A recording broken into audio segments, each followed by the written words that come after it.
An old sailor saying tells us that below 40 degrees south, there is no law. Below 50 degrees, there is no God. This old saying was enough to scare us before we began our sail to Tasmania.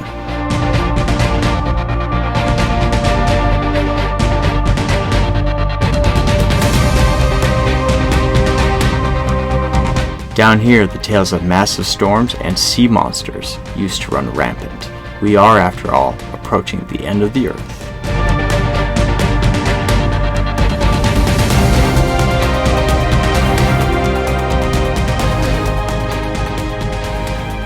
This is the story of a sailboat named Sylvia and the ragtag crew that call her home. Join us each week as we explore the planet both above and below the surface, and see what it's really like to live a life at sea. This is Expedition Drenched.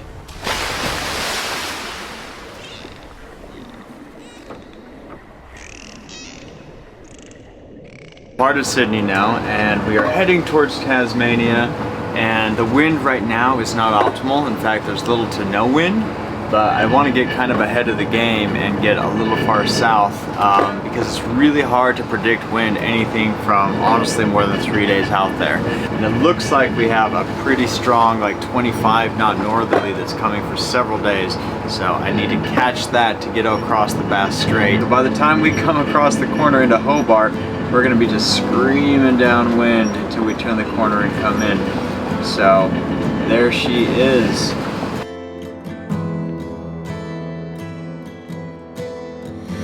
I think we're in trouble, brother fighting brother, lost sight of each other.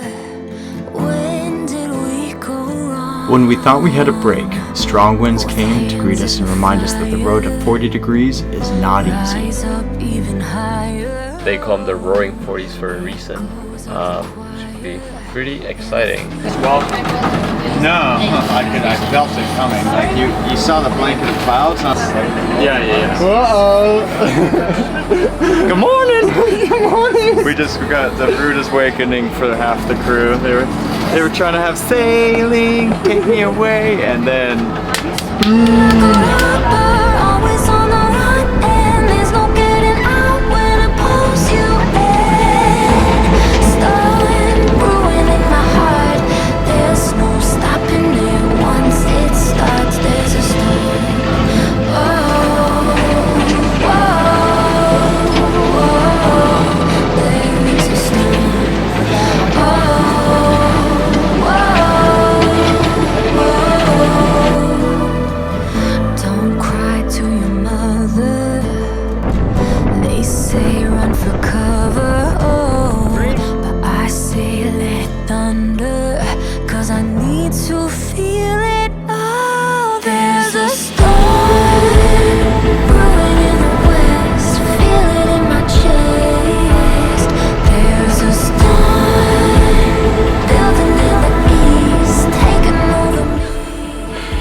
It's beautiful down there, but it can be very, very rough.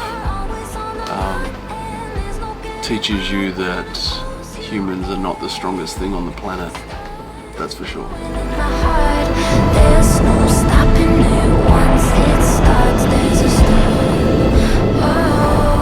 Steering fixed, lines fixed, jib up, bump, bump, bump, bump, bump, bump. Tassie Express, leaving the station. Choo choo! That's a stop.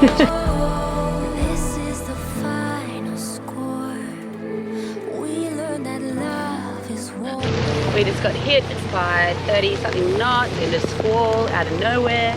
We're all just chilling because it's been the cruisiest sail up until the last hour, and the weather's completely changed, possibly hit a squall, and the radar isn't working. So we're doing a weather update, and we're going to figure out what's installed for the crossing. Most of us have been sailing together for months, and we know where everyone's strengths and weaknesses lay. So together, we are able to overcome all the obstacles that Mother Nature sends our way.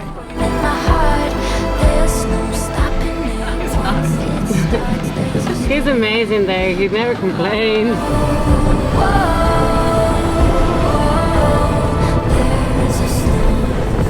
Baseball, bye. but she also sent some gifts.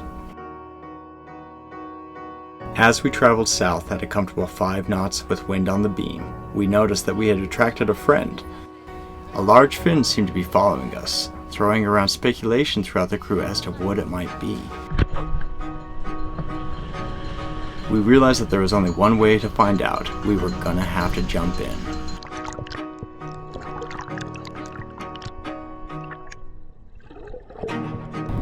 With a large fin and a white belly, I'm sure you can guess as to what we thought it might possibly be. But it also seemed to be a little bit stumpy for a toothy friend, so I was 90% sure that it was a Mola.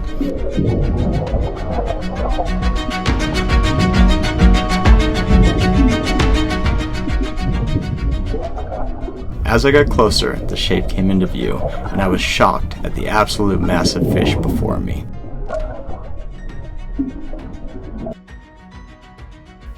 Mola is Latin for millstone.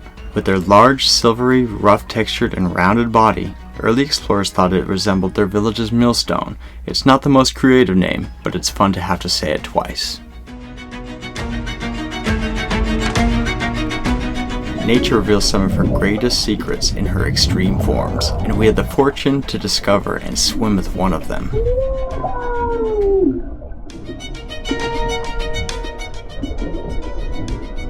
Mola emerged between 35 and 45 million years ago, after the dinosaurs disappeared and at a time when whales still had legs. I didn't know it at the time, but this particular species happens to be the largest in the world, a bumphead Mola, which makes it the heaviest bony fish in the entire world. These guys average 14 feet tall by 10 feet wide. They are frequently seen basking in the sun near the surface, which gives them their other common name, the sunfish.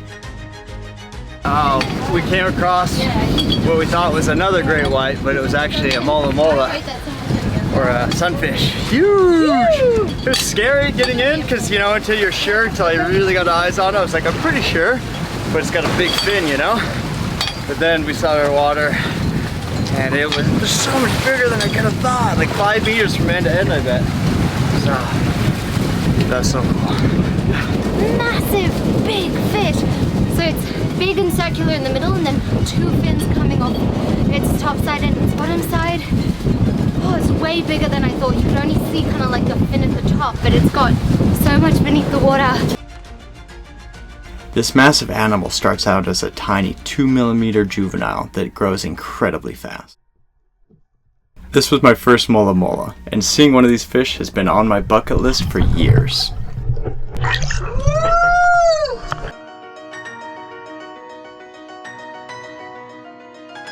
After 5 long days of sailing non-stop, we finally reached the northeastern tip of Tasmania and the sleepy little town of Bishano.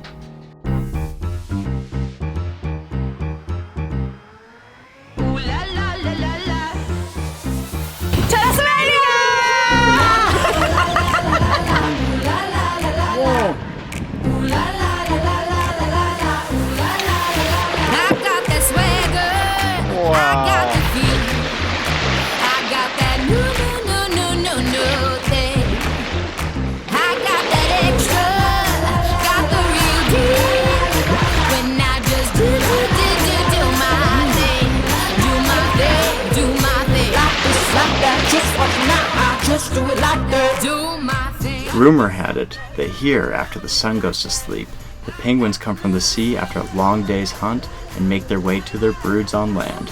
So we piled in the dinghy and set off on a land mission. It is almost dusk, sunset, and we are going to go find some penguins! Penguins! What kind of penguins? Fairy penguins!